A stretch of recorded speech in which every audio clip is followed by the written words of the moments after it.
The morning my life was supposed to fall apart was painfully ordinary. I woke up at 6:17 a.m., the same time I always did, because routine was the only part of my life no one could twist or take away. I brewed my coffee, opened my laptop for work, and kissed my daughter on the forehead as she sleepily asked if she could bring her favorite stuffed fox to school. If someone had told me that within an hour I would discover my husband had filed for an emergency divorce, that my mother-in-law had spent months secretly recording me, and that my entire life had been placed inside a malicious legal trap, well, I would have laughed. Because unlike them, I didn't operate in delusion. I lived in clarity. Reality. Precision. But even the most precise woman cannot predict betrayal so deep it begins under the floorboards of her own home. At 7:28 a.m., my phone buzzed with a number I didn't recognize. I ignored it. 2 minutes later, another call. Then another. By the fifth call, irritation pricked at my neck. I finally answered, and the voice on the other end was brisk, urgent, professional. "Mrs. Ellison, this is attorney Rachel Porter. Your husband filed for an emergency divorce petition this morning. He also submitted recordings. There are moments in life where the universe seems to pause, not out of mercy, but out of curiosity. As if waiting to see how you'll react when your world cracks in half." My breath didn't hitch. My pulse didn't spike. If anything, the world sharpened, became too clear. "Recordings?" I asked calmly, almost coldly. "Yes," she said. "Many of them." I exhaled a slow, measured breath. "I assume he didn't record them." A beat of silence. Then, softly, "No. His mother did." "Of course she did." Patricia Ellison, the woman who once told me she had prayed for Mark to marry someone less threatening, the woman who corrected the way I held my fork at Thanksgiving, the woman who believed mothers should be quiet and obedient and grateful, had finally executed her long game. Rachel continued, "They're arguing emotional instability. Claiming you create a hostile environment." My jaw tensed, but my voice didn't break. "She edited them. I'd bet my license on it." "Good," I said. "Because edited evidence is still evidence of intent." Rachel paused. "You're handling this surprisingly well." "I'm not surprised," I said. "I've known this was coming long before Mark did." I ended the call, grabbed my keys, and drove home, not in panic, but with the calm precision of a woman preparing for a hunt. When I opened the front door, the air was too still. Too staged. Too intentional. Patricia was sitting on my couch. My couch. Crossed legs. Perfect posture. Mug of coffee in her hand like she owned the moment. Mark stood behind her like a guilty shadow. "There she is," Patricia said, lifting her chin.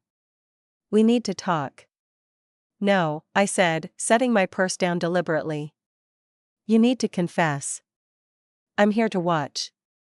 She smiled, but it was carved from venom. "Mark finally found the courage to admit how emotionally corrosive you are. He filed for divorce this morning.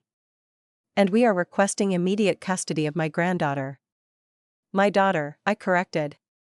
She waved a dismissive hand. "Semantics. Where are these recordings?" I asked. She placed a small black device on the coffee table. "Months of proof.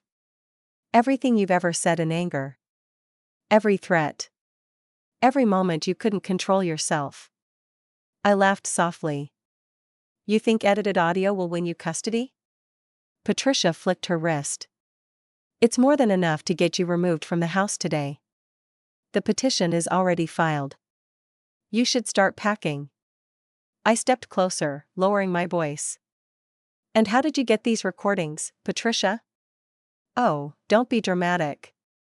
I installed a first-rate recorder under your kitchen island. You'll never find it." She said it with pride. With ease. With stupidity. "You realize you just admitted to a felony," I said. She blinked. "When it protects my family, it isn't a felony." "That's not how laws work." "That's how mothers work," she snapped. I held her gaze. You're not a mother. You're a tyrant who needs power because you can't keep love. Her jaw twitched. Mark whispered, please don't start. Start? I said, turning to him. Your mother started this years ago. You just didn't have the spine to stop her. His mouth opened, closed. Pathetic. Patricia stood. You will not talk to my son. I cut her off. Tell me something. How many nights did you sit awake, imagining the moment you finally got rid of me? Her face shook. Did you rehearse the lines? I asked. You're not part of this family anymore? Or did those just slip out naturally? Patricia's composure cracked, barely, but enough. You're unstable. This anger is exactly why we had to do this. You had to, I repeated. Not Mark. Not your granddaughter. You. My phone buzzed in my hand. A single text from an unfamiliar number. Check your email. Now. I walked past Patricia, up the stairs, into my bedroom, and shut the door. When I opened my inbox, I froze, not in fear, but in awe. Dozens of audio files. Organized. Dated. Labeled. Sent by one person. Patricia's husband. Subject line. Use these. Save yourself. Expose them both. My hands didn't shake as I clicked the first file. Patricia's voice filled the room. It doesn't matter if she's a good mother. Once she's out, we'll say anything. The court always believes the quieter parent. Next file. We'll reorganize Mark's accounts. She'll never notice what disappears. Another. Her downfall will be the best thing to happen to this family. And the final one I played, the one that hardened something inside me forever. Once she's gone, that child will finally be ours. Ours. Not Mark's. Not mine. Hers. I pressed stop. My reflection in the laptop screen didn't show a broken woman. It showed a strategist. A storm. A verdict waiting to happen. I stood, walked downstairs, and looked Patricia straight in the eye. You picked the wrong mother to play with, I said quietly. Because now? Now I wasn't defending myself. I was preparing the kill shot. If Patricia expected me to crumble, she didn't understand the physics of women like me. We don't break under pressure, we sharpen. The moment I finished listening to those recordings, the fear she tried to plant in me died completely. Something colder, cleaner, more lethal took its place. She wanted a war built on lies. I would give her one built on truth sharp enough to carve through bone. When I walked downstairs, Patricia stood in the foyer gripping her purse like a lifeline. Mark hovered behind her, white-faced and sweating, as though he'd just realized the monster he'd enabled might actually eat him too. I didn't give either of them a moment to speak. I've heard the recordings, I said. Patricia threw her chin up. Good. Then you understand why this is necessary. I do, I replied. I understand everything now. She mistook my calm for surrender, a fatal mistake. Then let's make this civil. Pack a bag. The sheriff will be here this afternoon to escort you out. For your own safety, of course.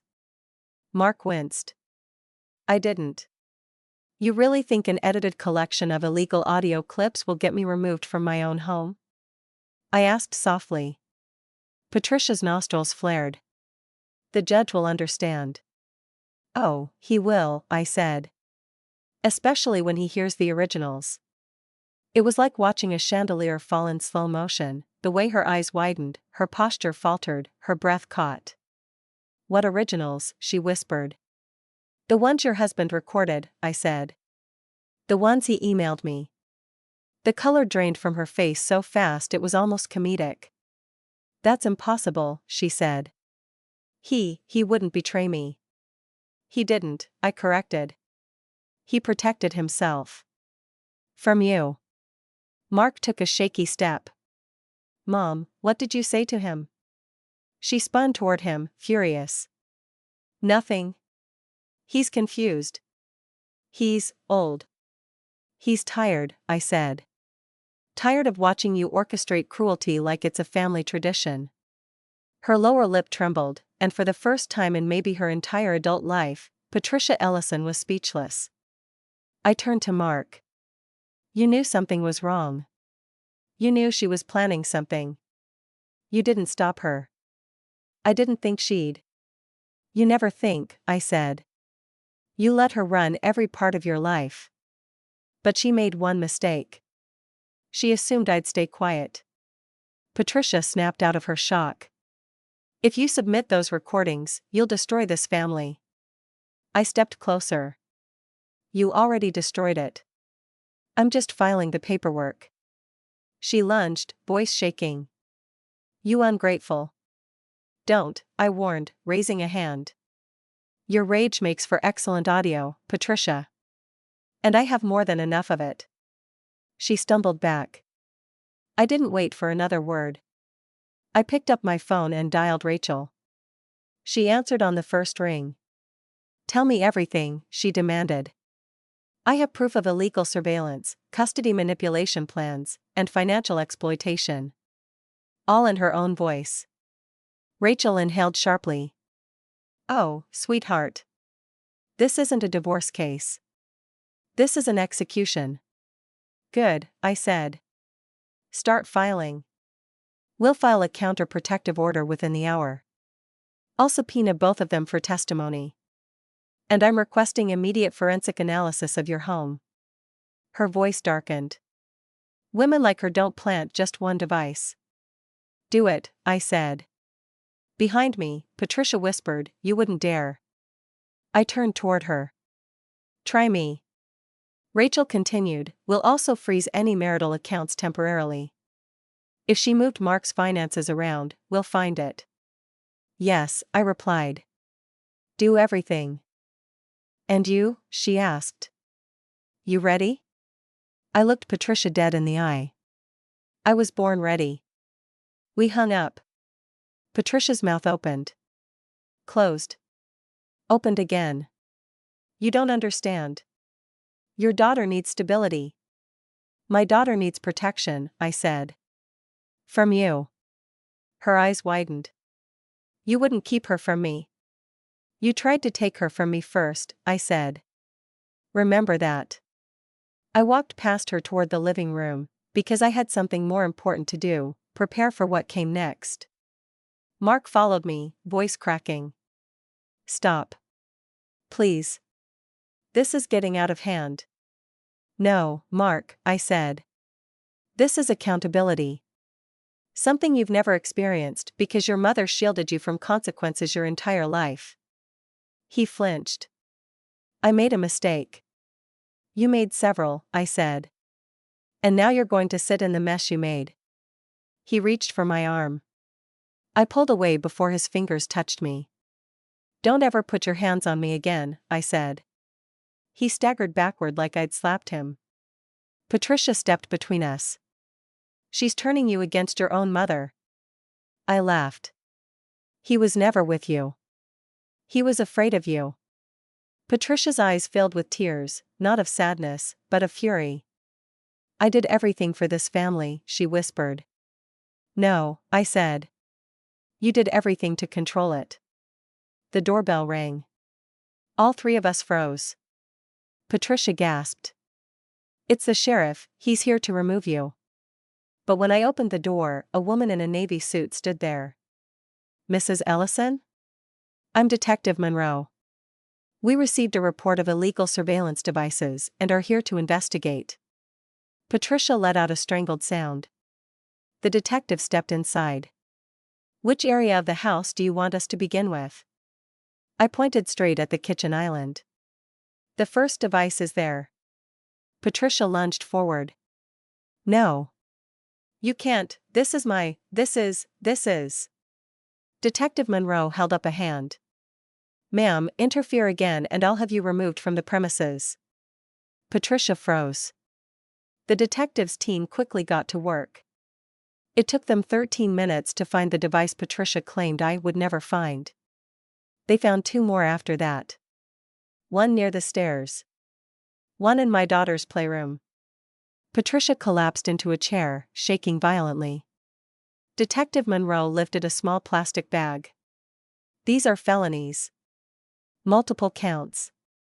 Patricia whimpered. This wasn't, I was just. Mark whispered, Mom, what did you do?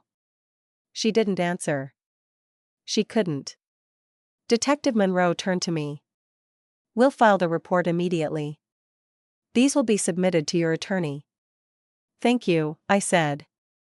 Patricia lifted her face, her makeup smearing. You're ruining me. I walked closer, leaned down, and whispered. No. You ruined yourself the moment you hit record. Her breath hitched. And now, I said, standing tall, I'm just pressing play. Mark covered his face with his hands. Patricia began to sob, ugly, broken sobs that didn't come from remorse but from losing control. I didn't stay to watch. I had a court date to prepare for. And the thing Patricia feared most to face. Me, with the truth in my hands. The courthouse smelled like anxiety and cheap air freshener, an oddly perfect combination for people who had spent their lives pretending they were better than everyone else.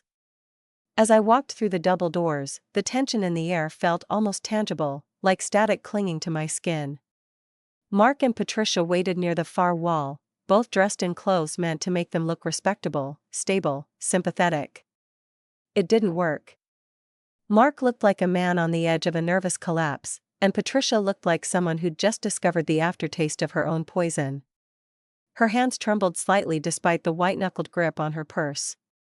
Rachel appeared beside me, heels sharp, posture perfect, a woman built for war. You're about to see something truly beautiful, she said under her breath. A manipulator facing a judge who hates manipulation. I allowed myself a small smile. The bailiff opened the door. Ellison versus Ellison. All parties inside. We entered the courtroom and everything shifted. The judge, stern, gray-haired, the kind of man who didn't bother pretending to be patient, sat at the bench flipping through the pre-submitted documents. He glanced at Patricia and Mark with a level of disappointment normally reserved for children caught lying about homework. Counsel, he said without looking up, I've reviewed your emergency petition. And the counter-motion. Patricia's attorney stood. A tall man with too much confidence and not enough sense. Your Honor, we maintain that the respondent has exhibited emotional volatility. The judge raised a hand. Stop talking. The attorney blinked. Excuse me? I said stop talking, the judge repeated. I will get to you. Eventually. Rachel leaned toward me, whispering, he's already annoyed. Perfect. The judge looked at me next. Mrs. Ellison, your counsel submitted several audio exhibits. Are you prepared to verify their authenticity under oath? Yes, Your Honor. I assume you listened to them? I did. And to be clear, the voice in these recordings, the individual discussing orchestrating your removal from your home, altering financial accounts, planting surveillance devices, that is your mother-in-law, Patricia Ellison? Yes, Your Honor. The judge turned to Patricia, who visibly shrank. Mrs. Ellison, do you dispute this? Her lawyer jumped in before she could answer. Your Honor, these tapes could easily be altered. Could they? Rachel asked sweetly as she stood. Because we also have matching timestamps of her purchasing the exact recording devices found in my client's home. Including one in a child's playroom. A gasp echoed through the courtroom. The judge's face hardened. In the playroom? Patricia's voice cracked. It wasn't like that. Then what was it like? The judge snapped. Because I am listening to my courtroom being filled with your voice conspiring to manipulate a custody case. Rachel clicked her laptop, and the speakers activated with a soft hum. Patricia's voice spilled out. She won't find it. Once she's gone, we'll say anything. The court always believes the quieter parent. The judge's expression moved from irritation to outright disgust. The next clip played. I don't care if she's a good mother. She's in the way. The child will be ours once she's gone. Patricia pressed a shaking hand to her lips. That was taken out of context. The judge slammed his gavel. Enough. I don't want to hear that sentence again. There is no context that makes that acceptable. Her attorney whispered, "Stop talking." But Patricia couldn't help herself. Manipulators rarely can when their scripts fall apart. I was protecting my son. She's been controlling him for years. Rachel stepped forward. Your Honor, we also have text messages, financial logs, and a formal police report confirming that 3 illegal listening devices were removed from the respondent's home yesterday. The judge slowly turned his head toward Patricia. Is that true? Patricia looked at Mark, eyes wild, begging for support. Tell him. Tell him she's lying. But Mark didn't move. He didn't speak. He didn't even look at her. The judge exhaled slowly. Mr. Ellison? Mark stood, legs unsteady. I didn't know she planted them. I swear. I didn't know. The judge raised a brow. But you knew the recordings existed. Mark swallowed. Yes. And you submitted them anyway? A pause. A trembling breath. Yes, he whispered. The judge's face iced over completely. Then you were complicit. Rachel leaned toward me. That's the nail. He's finished. The judge continued, Mrs. Ellison, your petition for an emergency protective order is denied. Effective immediately. Patricia gasped as though she'd been stabbed. Rachel wasn't finished. Your Honor, in addition to denying their petition, we request a counterprotective order barring Patricia Ellison from contacting my client or her daughter. The judge nodded. Granted. Mark whispered, wait, she's her grandmother. And she planted a device in your daughter's playroom, the judge said coldly. She will be nowhere near that child. Patricia broke. Actually broke. Her face crumbled, shoulders collapsing inward. The entire courtroom watched her unravel like yarn pulled from a sweater. Rachel motioned subtly, now. I rose slowly, deliberately, and the judge gestured for me to speak. Your Honor, I said, my voice steady and controlled, for years, Patricia Ellison has interfered with my marriage, my home, and my position as a mother. She has manipulated events, created false narratives, and tried to isolate my daughter from me. This wasn't about safety. This was about control. And when she felt that control slipping, she resorted to criminal tactics. Patricia choked on a sob. I didn't look at her. I continued, today isn't just about protecting myself. It's about protecting my child from a woman who sees her as leverage. The judge nodded. Statement noted. Rachel added, Your Honor, we also intend to open investigation into potential financial exploitation. We have recordings referencing movement of marital funds. Patricia's head snapped toward Mark. You told her? He flinched. Mom. The judge cut in, if any financial misconduct is confirmed, consequences will follow. Patricia's voice cracked, high and thin. This is a witch hunt. She's turned everyone against me. No, the judge said. Your actions turned everyone against you. And with that, he stood. We reconvene tomorrow morning. Court dismissed. The gavel hit. The sound echoed like a death knell. Patricia sagged into her chair, shaking violently. Mark sat beside her, pale and hollow-eyed, staring at the floor like he was seeing the ruins of the life his mother built and destroyed. Rachel placed a hand lightly on my arm. Congratulations, she whispered. You just won the first battle. This wasn't a battle, I said, watching Patricia crumble. This was the warning. Tomorrow would be the destruction. The next morning, the courthouse felt different. Not colder, not quieter, heavier. Like the walls themselves knew something irreversible was about to happen. Patricia and Mark were already seated when I entered, both looking like ghosts of the people they used to be. Patricia's hair was disheveled despite her attempts to smooth it. Her eyes were swollen, her lipstick uneven, her hands trembling uncontrollably. Mark sat hunched, staring at his own fingers as though afraid they might break under the weight of the truth. Rachel walked beside me, posture tall, voice low. "Today is the kill shot. Stay steady. You've already won, now we make it official." I nodded, feeling the calm resolve settle into my bones. The judge entered exactly on time, robe flowing behind him like a final verdict wrapped in fabric.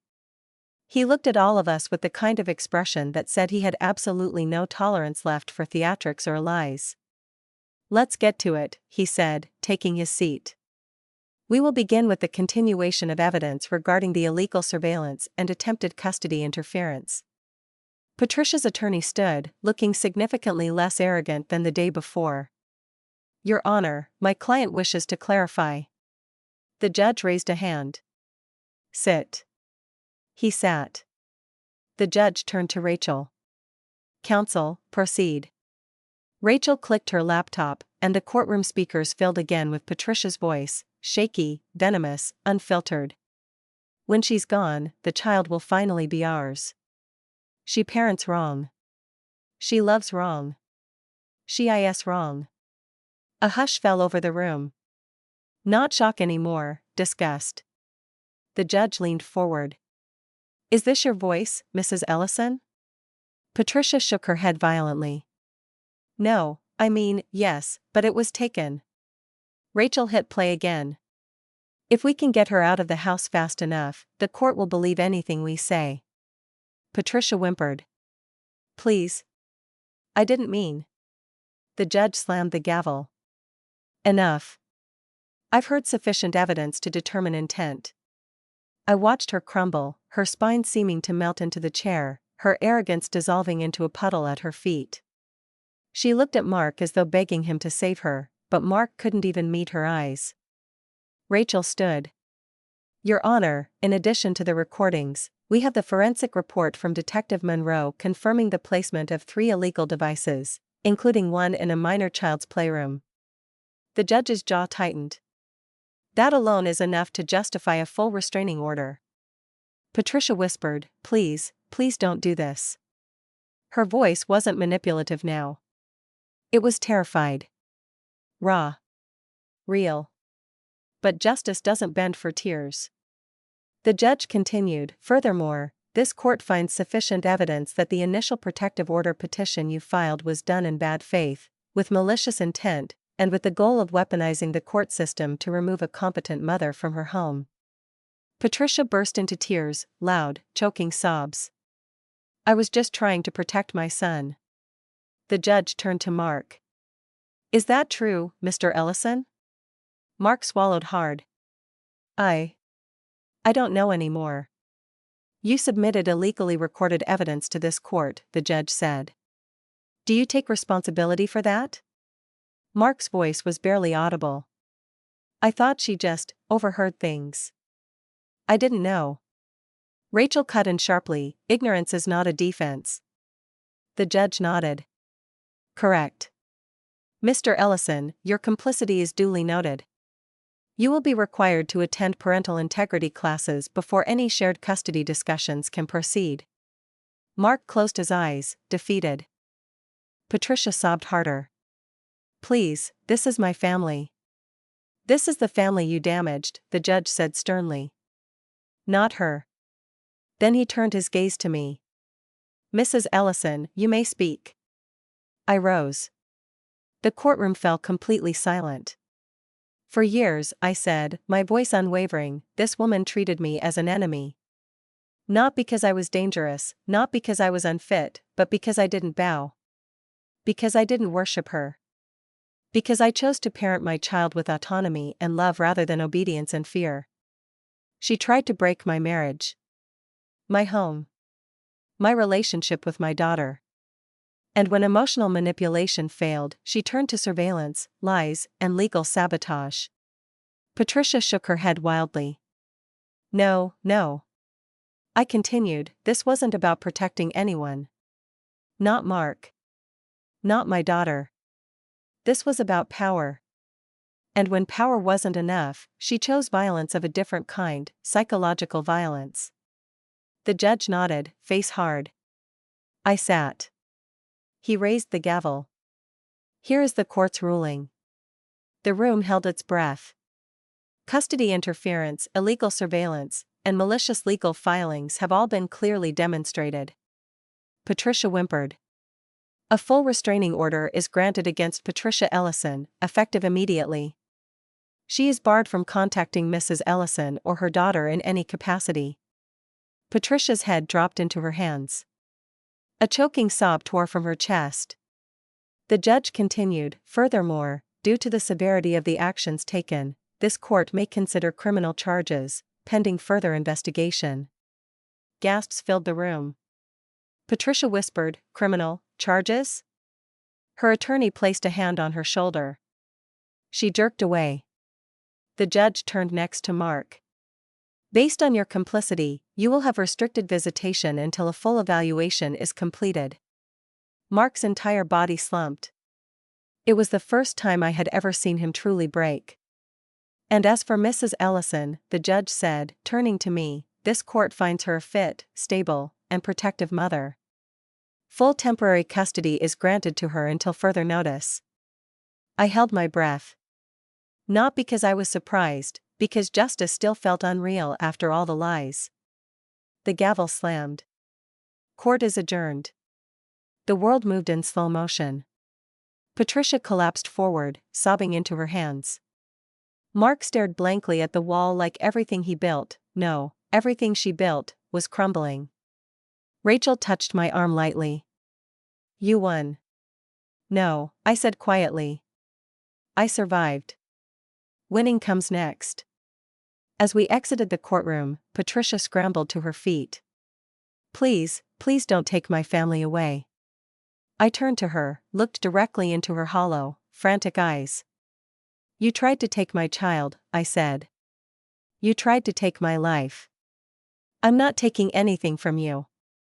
I'm just letting the consequences you created finally touch you. She reached out, but I stepped back. You did this to yourself, I whispered. Mark approached, voice trembling. Can we talk? Please. I shook my head. There's nothing left to say. He stared at me with realization, the slow, painful kind. You're not coming back, are you? No, I said. The woman who would have stayed left the moment you chose your mother over your family. His eyes filled with tears. I walked out of the courthouse with my head high, the sunlight hitting my face like a declaration. Rachel exhaled. How do you feel? I smiled, slow, deliberate, victorious. Like I just ended a dynasty built on control. She laughed. And what now? Now? I said, stepping forward. Now I build a life where no one gets to record over my voice ever again. Behind me, Patricia's sobs echoed through the hallway like the last cries of someone who finally realized the throne she sat on was made of sand. And for the first time in years, I felt free. Completely, utterly, gloriously free.